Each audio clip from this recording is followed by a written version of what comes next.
कभी कभी सबसे छोटा बच्चा सबसे बड़ा हीरो बन जाता है। एक छोटे से गांव के पास एक घना जंगल था और उसी गांव में रहता था एक 9 साल का बच्चा वीर।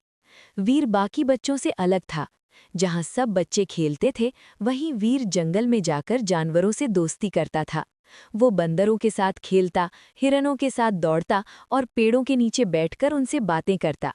लेकिन गांव के लोग उसे समझ नहीं पाते थे। बच्चे उसका मजाक उड़ाते, अरे ये क्या हीरो बनेगा, ये तो जानवरों के साथ रहता है। वीर चुप रहता, लेकिन उसके दिल में कुछ अलग करने का सपना था। एक दिन सब कुछ बदल गया। कुछ शिकारी चुपके से जंगल में घुस आए। उनके हाथ में जाल और हथियार थे। उन्होंने मासूम जानवरों को पकड़ना शुरू कर दिया। जंगल में डर फैल गया। उसी समय वीर ने अपने दोस्त हिरण को घायल हालत में देखा। वो भागकर उसके पास गया। उसकी आंखों में आंसू आ गए। उस पल वीर समझ गया, अब चुप रहने का समय खत्म हो गया है। अगर वो कुछ नहीं करेगा तो कोई नहीं करेगा। उसने फैसला किया कि वो जंगल और अपने दोस्तों को बचाएगा।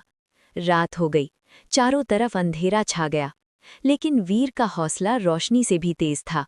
वो अकेला जंगल की तरफ चल पड़ा। हर कदम पर डर था, लेकिन उसका दिल कह रहा था, आगे बढ़ो। जंगल के अंदर वीर ने अपनी समझदारी का इस्तेमाल किया।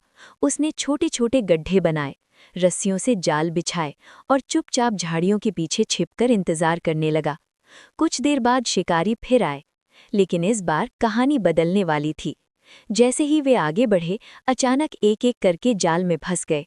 कोई गड्ढे में गिरा, कोई रस्सियों में उलझ गया। चारों तरफ अफरा तफरी मच गई।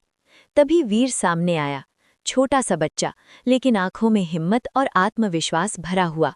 वो जोर से चिल्लाया, ये जंगल हमारा है और यहाँ किसी को नुकसान नहीं होगा। शोर सुनकर गांव वाले भी वहां पहुंच गए। उन्होंने शिकारियों को पकड़ लिया और जंगल एक बार फिर सुरक्षित हो गया। धीरे धीरे जानवर बाहर आने लगे। डरे हुए चेहरे अब शांत हो गए।